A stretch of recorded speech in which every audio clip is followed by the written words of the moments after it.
नमस्कार विद्यार्थी मित्रांनो, आज आपण अप्लिकेशन ऑफ अर्थमॅटिक प्रोग्रेशन हा पार्ट घेऊ. अप्लिकेशन म्हणजे अर्थमॅटिक प्रोग्रेशनचे जे फॉर्म्युले आहेत त्याचा उपयोग. बरोबर आहे.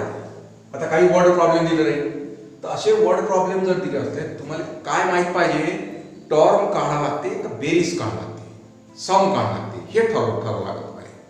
आणि ते ठरवल्यानंतर बरोबर योग्य फॉर्म्युला अप्लाय करा म्हणजे तुम्हाला हे प्रॉब्लेम येते. आणि प्रॉब्लेम एकदम इझी आहे, फॉर्म्युले माहीत असले आणि त्याचं रीडिंग केलं बरोबर समजावून घेतले म्हणजे प्रॉब्लेम इझी आहे. 2-3 मिनिटात तुमच्याकडून प्रॉब्लेम सॉल्व्ह करून होते. आता पहा, हे प्रॅक्टिस सेट 3.4 मधला प्रॉब्लेम आहे.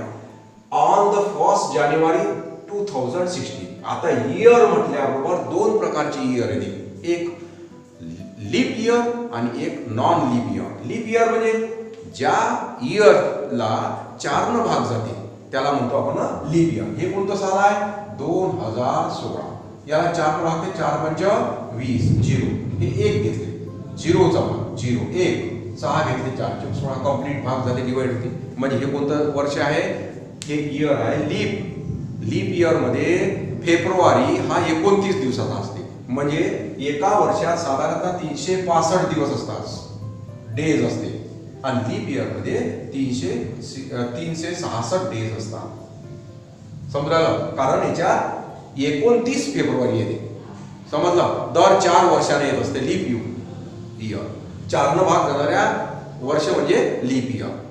तर आता हे पाहू आपण प्रॉब्लेम. आता तुमच्या लक्षात आलं, जनरली एका वर्षात 365 दिवस आणि लीप वर्ष असेल किंवा त्याला 4 न भाग जात असेल तर त्याला म्हणतो आपण लीप वर्ष. आणि त्या लीप इयर मध्ये किती दिवस असतात? 366 दिवस, म्हणजे 1 दिवस जास्त असते. तर आता याचा उपयोग करून आपल्याला प्रॉब्लेम सॉल्व्ह करायचा.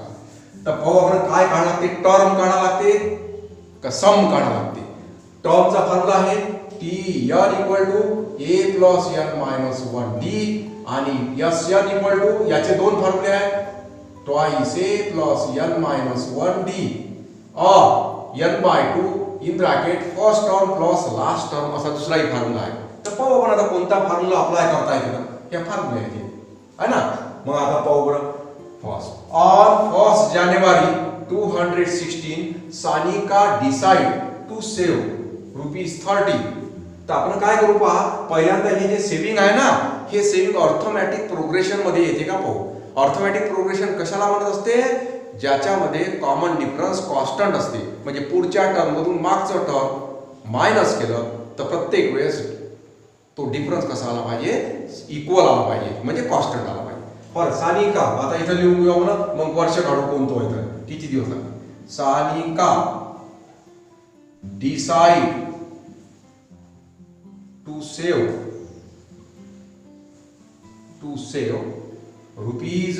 ₹10. बरोबर आहे. ऑन 1 जानेवारी. बरोबर आहे. 1 जानेवारी करता किती रुपये सेव्ह केले. आणि नंतर ₹11 on second day. Second day म्हणजे 2 जानेवारी. आणि ऑन किती 12 ऑन थर्ड डे म्हणजे 3 जानेवारी. बरोबर आहे. देअरफॉर काय ते पाहू बरं. 10 पहिले 10 नंतर 11 नंतर 12 हे झाली सिक्वेन्स. अशी सिक्वेन्स ती झाली आपली. आता हे सिक्वेन्स एपी आहे काय हे कसं ठरवायचं? कॉमन डिफरन्स पहा बरं. कॉमन डिफरन्स D = काय ना 11 - 10 किती येते? 1. 12 - 11 1, म्हणजे याच्या बरोबरच लिहून टाकतो. 12 - 11 दॅट इज 1. बरोबर आहे. which is common difference D. Common difference D is equal to असं लिहितो हा. common difference, therefore common difference D is equal to किती येणार? D is equal to 11 - 10 12 - 11 that is 1. Therefore D which is आता constant आहे ना. 11 - 10 केले तरी 1 येते, 12 - 11 केले तरी 1 येते. which is constant. हा कॉन्स्टंट आहे. therefore 10, 11, 12 dot dot is and AP. पहिल्यांदा हे ठरवलं एपी आहे किंवा नाही हे लिहायचं. हा एपी आहे कारण कॉमन डिफरन्स काय आहे, कॉन्स्टंट आहे. पहा ओळखून येत असेल तरी मी वाचून दाखवतो. Common difference d, common difference d is equal to 11 minus 10, 12 minus 11 that is equal to 1 which is constant. दोन्ही वेळेस पहा 11 10 गेली एकच राहते, 12 11 गेली एकच राहते, म्हणजे एकच येते, म्हणजे which is constant आहे, सेम आहे, इक्वल आहे. म्हणून हा काय आहे, इज अँड एपी. आता एपी आहे तर याचं पहिलं टर्म कोणतं आहे, ए इक्वल टू 10 आणि एच डी इक्वल टू किती झाले 1 झालं. इथपर्यंत झालं. आता त्याच्यानंतर काय काढावं लागते पहा, if she decide to save like this. अशा प्रकारे तिनं 1 जानेवारीला 10 रुपये, 2 जानेवारीला 11, 3 जानेवारीला 12, 4 जानेवारीला 13, 5 जानेवारीला 14 असे तिनं काय केलं, सेव्हिंग केलं. देन ऑन 31 डिसेंबर 216, 31 डिसेंबर म्हणजे वर्षाचा शेवटला दिवस 31 डिसेंबर पर्यंत what would be her total saving. एकूण किती रुपये होईल. एका बॅग मध्ये टाकल्यापर्यंत 10 रुपये, 11 रुपये, 12 रुपये, 13 रुपये, 14 रुपये असे टाकत गेलो आणि 31 डिसेंबरला त्या बॅगेतले एकूण रुपये मोजले. तर काय झालं ते, एकूण रुपीज म्हणजे सम करायला लागणार आपल्याला. पहा 10 अधिक 11 21 अधिक 12 अधिक 13 अधिक 14 असे किती बेरीज करत नाही वर्षभराची पूर्ण टोटल. तर म्हणजे याचा अर्थ काय काढायला लागते, इथं टर्म काढायला लागते का सम काढायला लागते, सम काढायला लागते. सेव्हिंगचं टोटल सेव्हिंग काढायला लागते. मग आता पाहू पहिले तर वर्ष पाहू. 200 year 216 is and leap year. बरोबर आहे, लीप इयर आहे म्हणजे therefore it contains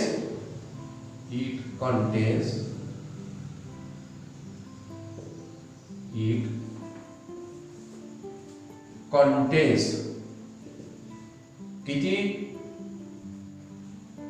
366 डेज. म्हणजे आता आपल्याला काय काढायचं आहे हे पहा.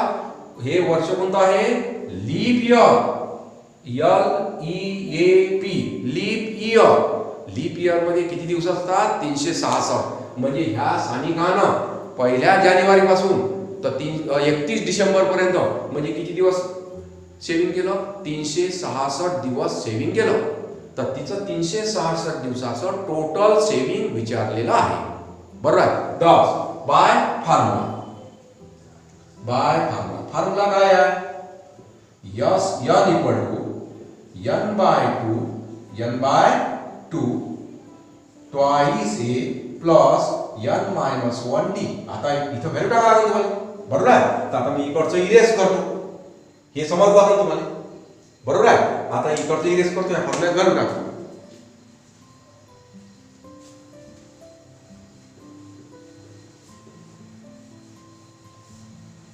दॅट इज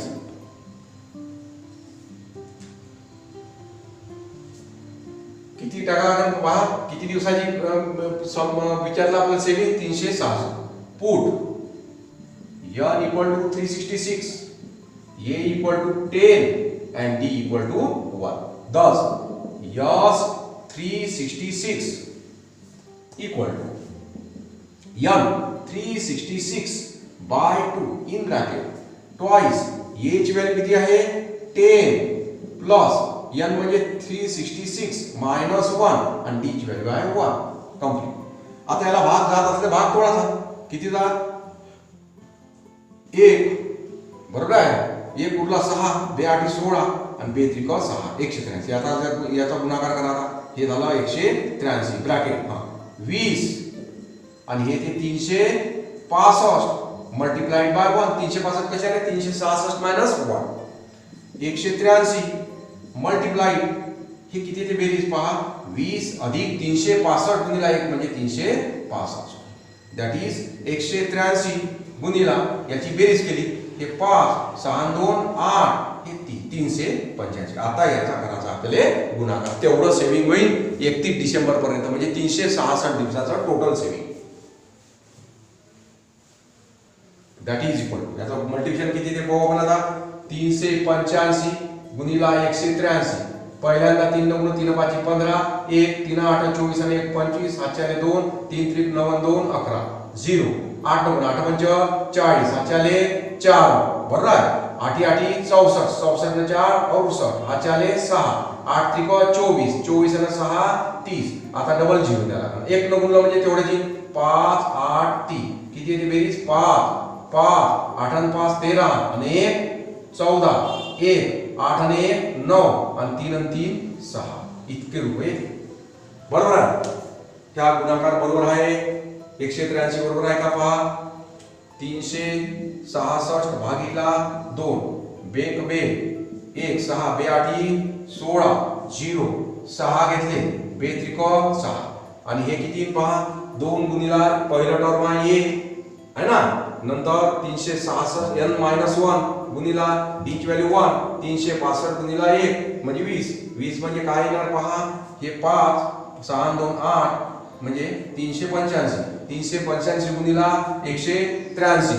3 5 15, हातचे आले 1 3 8 24, 24 आणि 1 25, हातचे आले 2 3 3 9 9 आणि 2 11 1 0. मग 8 गुणला 8 5 40, हातचे आले 4 8 8 64, 64 न 4 68, हातचे आले 6 8 3 24, 24 आणि 6 30. 2 0 दिले 5 म्हणजे 5 8 3. हे 5 हे 5 8 आणि 5 13 आणि 1 14 1 8 आणि 1 9 9 आणि 1 सॉरी 10 हातचा आला 1 3 आणि 3 6 आणि 1 7 म्हणजे इथे 70,455 एवढं ही 366 दिवसाचं सेविंग. आता याचा आन्सर काय विचारला पहा. आन्सर बरोबर लिहायचं. What would be her total saving. तर Sanika total saving rupees equal to 70,455. पहा इथं टोटल काढा लागत होती हा म्हणून एसएनचा फार्म्युला. एक पर्टिक्युलर टर्म काढायचा एवढ्या नंबरचं टर्म तर तिथं nth टर्मचा फॉर्म्युला अप्लाय करायचा. याच्या नंतरचा दुसरा problem. Question number 2. Man borrows ₹8,000. किती रुपये उसने घेतले 8,000 रुपये. अँड ॲग्रीज टू रिपे म्हणजे आता एका जणानं पैसे 8,000 रुपये उसने घेतले. ज्याच्यापासून घेतले त्याला तो काय करेल पेड करेल. पण 8,000 रुपये नाही. ॲग्रीमेंट पहा कशा agrees to repay with the total interest of ₹1360. म्हणजे 8,000 रुपये तर घेतले उसने 8,000 रुपये घेतले उसने. मग त्याला 1 वर्षानं तो काय करणार पेड करणार. कसे पेड करते ते दिला आहे हा. पण किती रुपये इंटरेस्ट देते त्याच्यावर व्याज किती देते 1360. म्हणजे त्याला किती रुपये टोटल पेड किती करावं लागेल. Total amount paid repaid is equal to किती होईल ₹8,000 प्लस ₹1360. बरोबर आहे. याची कराची बेरीज 8,000 प्लस 1360 0639 म्हणजे किती रुपये होते ₹9360. म्हणजे हे झालं ॲग्रीमेंट. बरोबर आहे. कसं ॲग्रीमेंट आहे 8,000 रुपये उसने घेतले. बरोबर आहे. बारोज केले 8,000 रुपये. मॅन बारोज 8,000 रुपये and he agrees to repay म्हणजे पुन्हा परत करायचे आहे त्याला. ज्याच्यापासून घेतले त्याला परत करायचे आहे. पण कसे त्याच्यावर त्यानं व्याज द्यायचा कबूल केला आहे. किती रुपये 8,000 रुपयावर व्याज आहे 1,360 रुपये. म्हणजे त्याला एकूण रुपये किती द्यायचे आहेत एकूण अमाऊंट किती परत करायची आहे.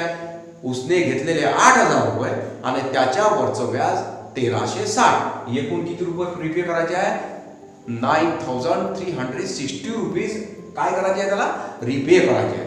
मग आता हे कसे रिपे करायचे आहे हे प्रॉब्लेम मध्ये दिला आहे. In 12 monthly installment. बरोबर आहे.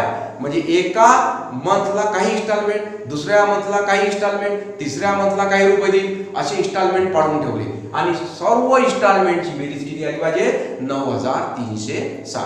किती इन्स्टॉलमेंट पाडतो तो 12 इन्स्टॉलमेंट. बरोबर आहे. Each installment being less than presiding bond, म्हणजे प्रत्येक इन्स्टॉलमेंट किती न कमी आहे 40 न. पहिल्यांदा पाहू आपण किती इन्स्टॉलमेंट मध्ये द्यायचा त्याला 12 इन्स्टॉलमेंट मध्ये. Total amount repay rupees in how many installment in 12 monthly. Monthly म्हणजे एका महिन्याला, पहिले एका महिन्याला, मग दुसऱ्या महिन्याला मंथली दिला, मंथली इन्स्टॉलमेंट. दस याचा अर्थ काय installment. Therefore n equal to किती झाले 12 टर्म झाले. म्हणजे पहिल्या महिन्याला देईल, मग दुसऱ्या महिन्याला, समजा जानेवारी डिसेंबर, पहिल्या जानेवारीला, फेब्रुवारी, मार्च, एप्रिल, मे, जून, असे कुठपर्यंत देईल तो डिसेंबर पर्यंत. किती अमाऊंट देईल 9360. म्हणजे पहा बरं किती इन्स्टॉलमेंट झाली यांची 12, आणि हे काय दिले आपल्याला टोटल अमाऊंट झाली आहे. प्रत्येक इन्स्टॉलमेंटची टोटल इन्स्टॉलमेंट बेरीज किती होईल 9300. म्हणजे काय दिलं आपल्याला यस 12 इक्वल टू 9360. म्हणजे सम ऑफ द टर्म माहिती आहे आपल्याला. टर्म म्हणजे आता हे पहिल्या महिन्याला काही रुपये देईल, मग 40 न कमी करून दुसऱ्या महिन्याला देईल, 40 न कमी तिसऱ्या महिन्याला देईल, 40 न कमी करून ती चौथ्या महिन्याला, असं 12 पर्यंत देईल. आणि 12 पर्यंत त्याची टोटल किती झाली पाहिजे 9360. कारण त्याला एवढे रुपये द्यायचे आहे. बरोबर आहे. अमाऊंट प्रिन्सिपल अमाऊंट 8000 आणि त्याच्यावरचं व्याज टोटल होते 9360. आता पहा काय दिला each instalment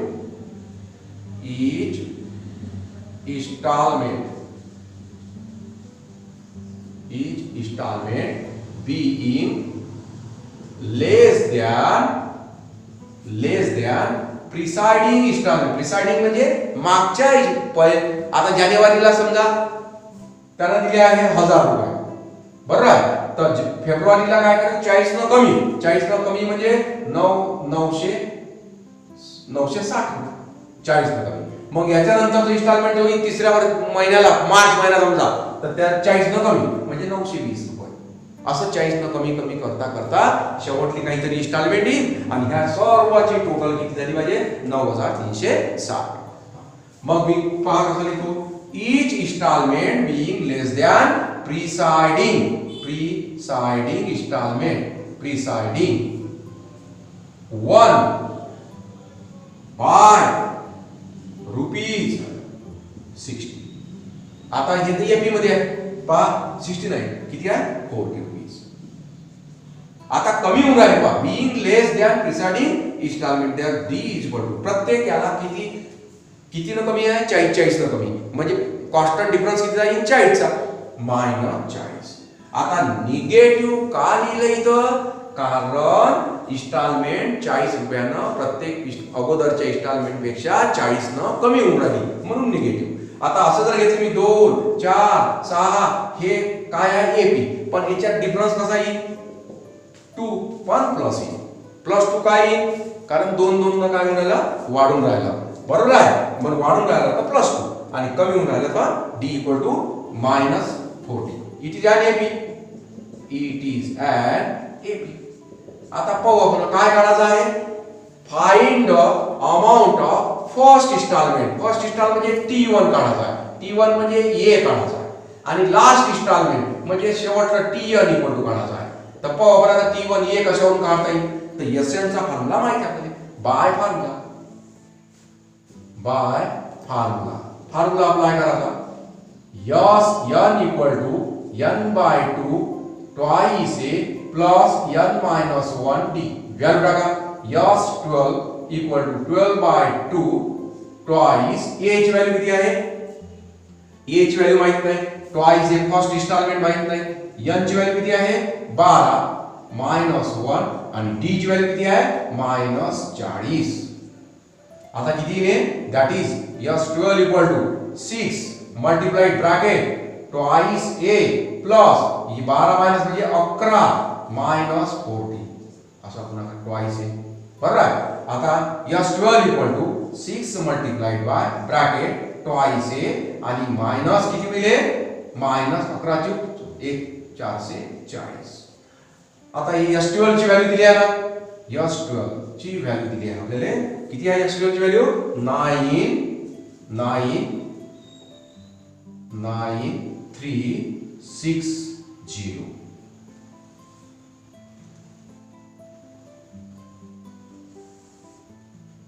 That is equal to 9360. 9360. आता हे कसं सॉल्व करायचं आहे? इरेज करतो इकडचं.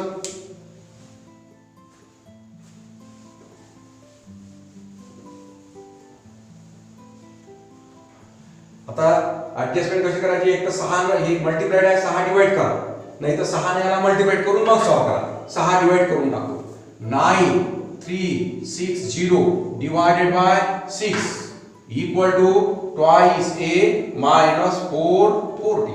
That is 6 ने डिवाइड करा. 9360 divided by 6. 1 3 6 5 30 3 6 6 6 36 आणि एक 0 म्हणजे किती ते 1560. 1560 equal to twice a minus 440. आता हे इकडे आला. 1560 प्लस 440 मायनस चे प्लस इक्वल टू किती होईल? ट्वाइस ए. आता याची बेरीज 1560 अधिक 440 0 6 4 10 1 5 आणि 5 10 चला 1 2 म्हणजे किती? 2000 इक्वल टू ट्वाइस ए. याची व्हॅल्यू काढा. 2000 मल्टिप्लाइड बाय 2 डिवाइड घेतले 1 10 ए इक्वल टू 1000 म्हणजे झालं आपलं फर्स्ट इन्स्टॉलमेंट. आता काय काढायचं आहे? Last installment. That is equal last installment म्हणजे कोणता फॉर्म्युला लावायचा? टी. आणि आता ए माहित झालं, डी माहितच आहे. By formula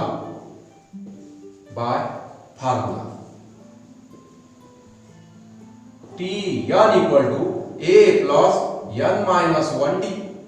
T n last installment साठी टी एन एच व्हॅल्यू किती आहे? 1000 प्लस एन मायनस 1 एन ची व्हॅल्यू किती आहे? 12 आहे ना. लास्ट कोणतं इन्स्टॉलमेंट काढायचं आपल्याला? 12 म्हणजे टी 12 वर टॉप बरोबर आहे ना. एन ची व्हॅल्यू 12 आहे ना. 1000 प्लस 12 मायनस 1 आणि टी ची व्हॅल्यू मायनस 40. कॅल्क्युलेशन करा. T 12 equal to 1000 plus 11 multiplied by minus 40. That is equal to 1000 minus 440 वजा बाकी केली किती ने? 560. 1000 मायनस 440 हे 0 6 1 5 0 बरोबर आहे. 560 हे झालं 12व टॉर्क म्हणजे शेवटचा टॉर्क. किती येते? रुपीज 560. आता याचा आन्सर लिहायचं. Answer first installment is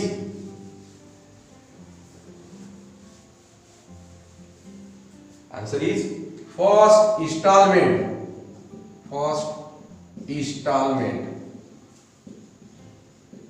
A म्हणजे T1 इक्वल टू किती आहे?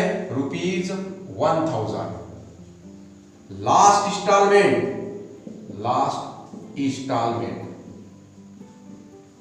Is equal to T12 equal to किती आहे? रुपीज 560. आता जर प्रॉब्लेम चेक करायचा असेल तर काय होईल? पहिलं इन्स्टॉलमेंट किती आहे आपलं पहा बरं. काय होते? पहिलं इन्स्टॉलमेंट पहिल्या महिन्यात किती रुपये इन्स्टॉलमेंट? 1000 रुपये. दुसऱ्या 40% कमी केलं 960. तिसऱ्यामध्ये 920. चौथ्यामध्ये 880. पाचव्यामध्ये 40 मायनस केले 840. त्याच्यानंतर 800. त्याच्यानंतर 700 बरोबर. 800 मायनस 40 म्हणजे 760. 720 मग 680 मग 640. 40 नंतर 600 नंतर 40 मायनस केले 560. पहा बरं किती इन्स्टॉलमेंट झाली. पहिली दुसरी तिसरी चौथी पाचवी सहावी सातवी आठवी नववी 10वी 11वी 12वी इन्स्टॉलमेंट किती ते 560. आणि या सर्व इन्स्टॉलमेंटची काय केली? बेरीज केली तर किती? 9360 रुपये. या दोघांची बेरीज येईल बरोबर आहे. तर हे करून पहाचे. याच्या नंतरचा प्रॉब्लेम तिसरा प्रॉब्लेम आहे. Sachin invested rupees 5000 for the first year. पाहू आपण काय काढावं लागते ते पाहू. Sachin invested rupees 5000 for first year, rupees 7,000 for second year, rupees 9,000 for third year. In this way. बरोबर आहे. आता काय विचारला? In the national saving certificate scheme. बरोबर आहे. ह्या गव्हर्नमेंटच्या स्कीम मध्ये कसे इन्व्हेस्टमेंट आहे? पहिल्या वर्षी 5,000 रुपये, दुसऱ्या वर्षाला 7,000 रुपये, तिसऱ्या वर्षाला 9,000, चौथ्या वर्षाला 2,000 जास्त 11,000 अशा प्रकारची इन्व्हेस्टमेंट करते. काय विचारलं आहे? How much amount did he invest in 12 years. 12 वर्षानंतरची त्याची टोटल इन्व्हेस्टमेंट विचारली आहे. टोटल इन्व्हेस्टमेंट म्हणजे काय करावं लागेल तुम्हाला? यस सम काढावं लागेल. आता यसचा फॉर्म्युला लावावा लागेल. टोटल इन्व्हेस्टमेंट विचारली आहे. तर पहिल्यांदा पाहू एपीआय का तो 5,000 पहिलं टर्म, दुसरं 7,000, तिसरं 9,000 अशा प्रकारे हे सिक्वेन्स आहे. सिक्वेन्स. आता एपीआय काय? तर कॉमन डिफरन्स. कॉमन डिफरन्स काढू आपण. Common difference D equal to subtraction करा. 7,000 मायनस 5,000 किती येते? 2,000. नंतर किती? 9,000 मायनस 7,000 किती येते? 2,000. म्हणजे डी कसा आहे? Common difference is constant. Common difference कोणता आहे? Common difference. Common difference D equal to 2,000 is constant. Therefore हे काय आहे? Therefore it is an AP. It is an AP. म्हणजे आता आपल्याला फॉर्म्युला अप्लाय करता येते एपीची. By formula by A equal to काय? फर्स्ट टर्म कोणता आहे? It is an AP. म्हणजे कोणती एपी आहे? That is 5,000 7,000 9,000 dot dot is an AP. बरोबर आहे. एपी आहे. मग ए बरोबर किती झाले आता? 5,000. डी बरोबर किती झाले? 2,000. आणि to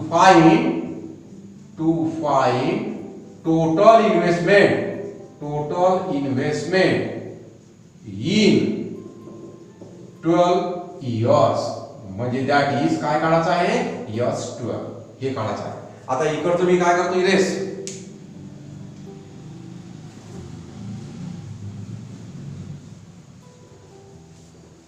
that is equal to S 12 by formula. काय formula? S n equal to n by 2 twice a plus n minus 1 D. Value टाका. n ची व्हॅल्यू, a ची व्हॅल्यू किती? a ची व्हॅल्यू आहे 5,000. d ची व्हॅल्यू किती आहे? 2,000. आणि n ची व्हॅल्यू किती आहे? 12. कारण 12 वर्षानंतरची टोटल अमाउंट काढायची आपल्याला. यस 12 n ची व्हॅल्यू 12 टाकली. 12 भागिले 2 ट्वाइस a ची व्हॅल्यू किती आहे? 5,000 प्लस n मायनस 1 म्हणजे 12 मायनस 1 आणि d ची व्हॅल्यू किती आहे? 2,000. आता सॉल्व करा. हे d ची व्हॅल्यू 2,000 आहे. हे झाले 6 मल्टिप्लाय ब्रॅकेट 10,000 प्लस याची सबट्रॅक्शन 11 2,000. आता किती ते पाहू? 6 मल्टिप्लाइड बाय 10,000 प्लस 11 दुने 22,000. आता याची बेरीज करा.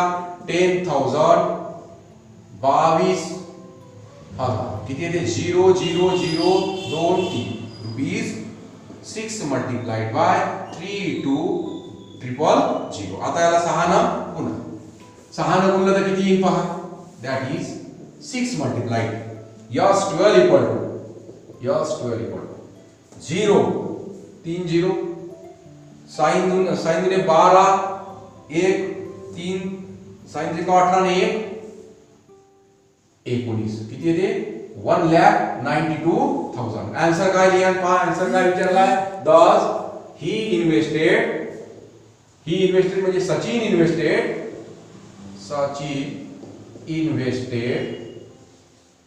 Rupees 1,92,000 in 12 years. हे झालं आन्सर. आन्सर काय करायचं आहे? अंडरलाईन करून टाकायचं. बरोबर आहे. तर असा प्रॉब्लेम हे आहे. याच्यानंतरचा चौथा problem. Problem number 4. There is an auditorium with 27 rows of the seats. सीटच्या रोज किती आहे? एकूण 27. म्हणजे पूर्ण ऑडिटोरियम मध्ये 27 रोज आहे. आता पहा ऍडजस्टमेंट काय दिली आहे? There are 20 seats in the first row. 20 seats in first row. Second row मध्ये किती आहे? 22 seats in second row. 27 पैकी पहिल्या रो मध्ये 20, दुसऱ्या रो मध्ये 22 seats in the second row. Third row मध्ये किती आहे? 24 seats in third row. And so on. याचा अर्थ काय होतो पहा? पहिल्या रो मध्ये 20, दुसऱ्या रो मध्ये 22, तिसऱ्या रो मध्ये 24, अशा प्रकारे चौथ्या रो मध्ये किती? 26, पाचव्या रो मध्ये 28. तर अशा प्रकारे मग आता हे असं लिहू आपण 20, 22, 24 अशा प्रकारे. आता हे काय आहे? Is a sequence. आता आपल्याला काय प्रूव्ह करायचं आहे? It is an AP. तर डी काढा. D equal to common difference. काय येणार common difference? Common difference is equal to d is equal to subtraction करा. 22 मायनस 20. याच्यातून हे सबट्रॅक्ट करा.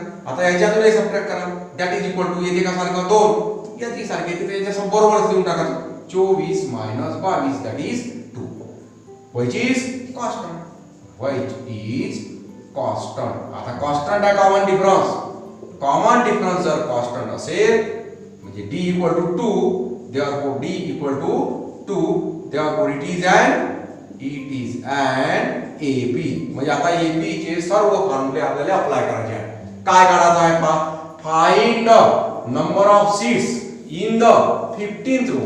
जसं इथं पहिल्या रो मध्ये 20, पहिल्या रो मध्ये किती सीट्स? 20, दुसऱ्या रो मध्ये 24, दुसऱ्या रो मध्ये 22, तिसऱ्या रो मध्ये किती आहे? 24. आणि तुम्हाला विचारलं चौथ्या रो मध्ये किती सीट्स राहील? 26 seats.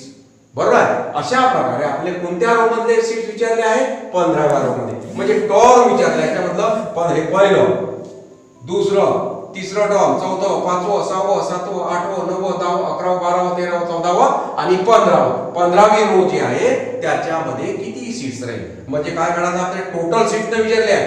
Number of seats in the 15th row. म्हणजे आपल्याला काढायचं आहे टर्म. कोणतं टर्म काढायचं आहे? 15th term. मग आता 15th तर बाय फॉर्म्युला. कोणता फॉर्म्युला लागेल? By formula. काय द्यायचं आहे? Tn a plus n minus 1d ह्या लिहून घेतला फॉर्म्युला. याच्यामध्ये कोणती व्हॅल्यू काढणार का? n equal to formula to find. काय फाइंड आउट करायचं आहे? इथे लिहून घेऊ ना. काय फाइंड आउट करायचं आहे? Number of seats in 15 rows. That is T15 is equal to 1 by formula. आता फॉर्म्युला काय ते formula? Tn equal to a plus n minus 1d. कोणत्या व्हॅल्यू टाकायला का? n is equal to 15, a equal to पहिला term आहे 20 आणि d बरोबर किती आहे? 2. आता ह्या व्हॅल्यू टाकायच्या याच्यामध्ये. पहा इथं इरेज करतो.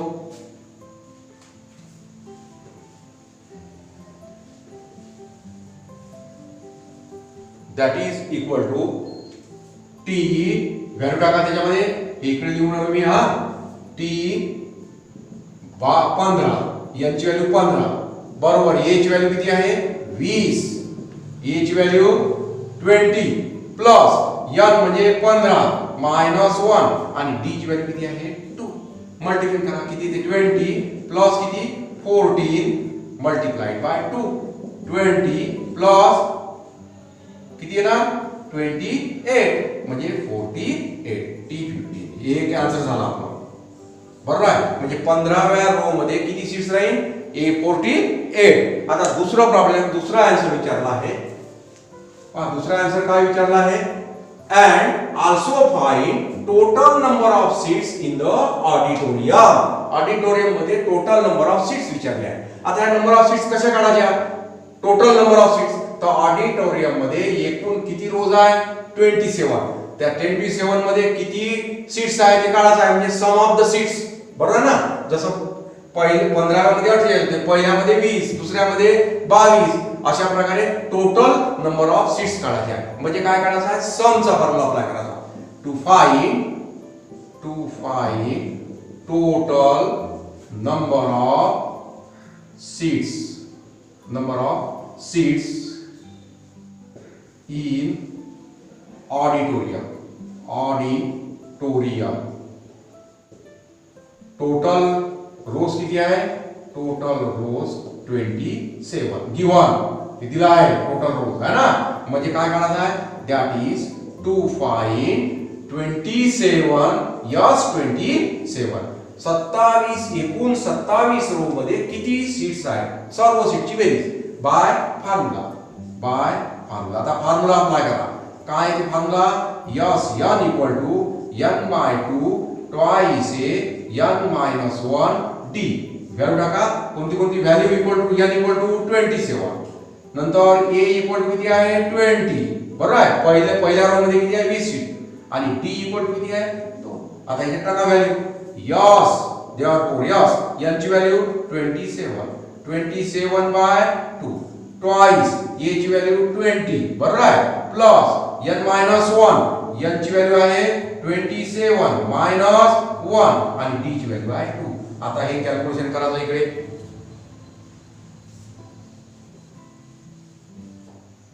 हे कॅल्क्युलेशन इकडे काय ना? यस 27 इक्वल टू याला भाग जात नाही म्हणजे असंच राहू देऊ. 27/2 ब्रॅकेट 20 दुने 40 प्लस 27 -1 म्हणजे 26 गुणिला किती? 2. कॅल्क्युलेशन करा.